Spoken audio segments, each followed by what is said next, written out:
How to block all ads in iPhone. The very first thing you want to do is to head over to your settings of your device. Once you are in here, scroll down. The option of privacy and security will be visible to you. Head over to it. Scroll all the way down and head over to Apple Advertising.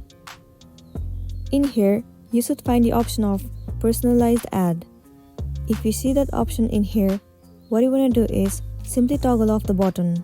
Once you are done, the next thing you want to do is go back to your previous page, scroll down, and then head over to Safari. The option of block pop-ups will be visible to you. What you want to do is toggle on this button. Similarly, you can head over to any other web browser and then move into settings of that browser. The option of ads will be visible to you. You simply have to toggle off that button and then you'll be good to go. So that's it, and this is simply how you can block ads in iPhone. I really hope this video is going to be helpful for you. If it does, please make sure to like and subscribe to our channel. And thank you for watching it till the end.